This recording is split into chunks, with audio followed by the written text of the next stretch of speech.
Hi. How y'all doing? Raise your hands for 10. Start with Mike. You're from Birmingham, just what do you remember about watching the Iron Bowl growing up, and which side of that were you on? Well, growing up in Birmingham, I'm definitely a big Alabama, born and raised. Like Kool-Aid said, the memory I probably have the most was probably Kick Six. Just to how sad my sister was. She was really angry. My sister, she, delightful smile, but that's the first time I seen her, like she was really pissed. Charlie. Hey Tim, this is our first time with you up in this room. Just what's been the biggest difference from you, or for you, from last year to now? Just my commitment. First, I want to give glory to God because that's the reason I'm here, and I was committed to Him. I dedicated my, outside life to Him, and football just kind of fell into place. You have a former Auburn player as a GA, Gary Walker. Just what's it like this week with him and going back there? It's always fun to mess with former coaches dealing with former schools that they come to, but like Kool-Aid said, we focus on the plan and execute to make sure we are filling the gaps like we're supposed to, having great technique and flying fast in football. Middle of that. You mentioned the Kick Six, but what's the first Iron Bowl you remember watching?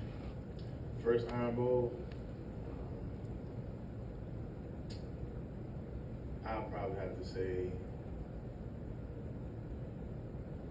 when Cam Newton played, and I really wanted John right now, but it was at the time I was trying to have some bragging rights as being a kid, and I was kind of disappointed, but God gave me another chance to make it right. Tony.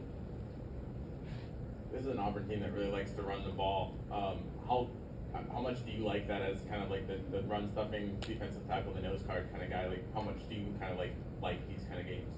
Well, Auburn is a good team. They have a plan they want to try to do.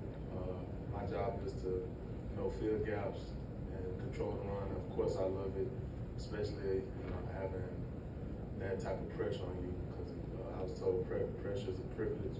So having my teammates depend on me, having the coaches depend on me to fill that gap, and really the whole D lineman, the whole defensive line in that aspect means a lot. Katie. Kind of bouncing off that with the D-line yesterday, Coach Shaven just talked about as a group how much y'all have grown this year. Just how have you kind of seen that in your group? You talk about some of the young guys that have come along.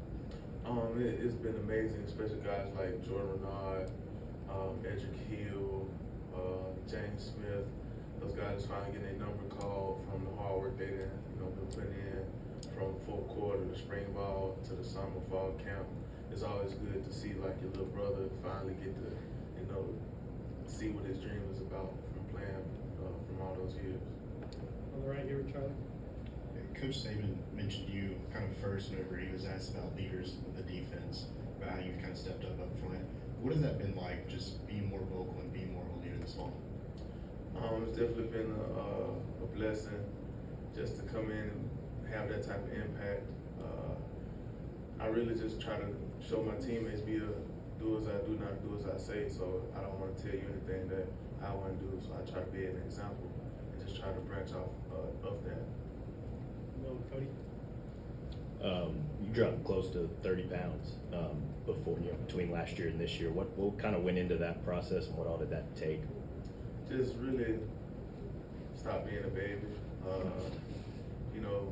No food tastes good, but sometimes you can't be eating past really like 9 o'clock. So I just had a commitment to myself, and I want to prove to myself that I can overcome some, and I can be somewhere that a lot of people see where I can be. Anything else? Last one. What's your favorite Thanksgiving side?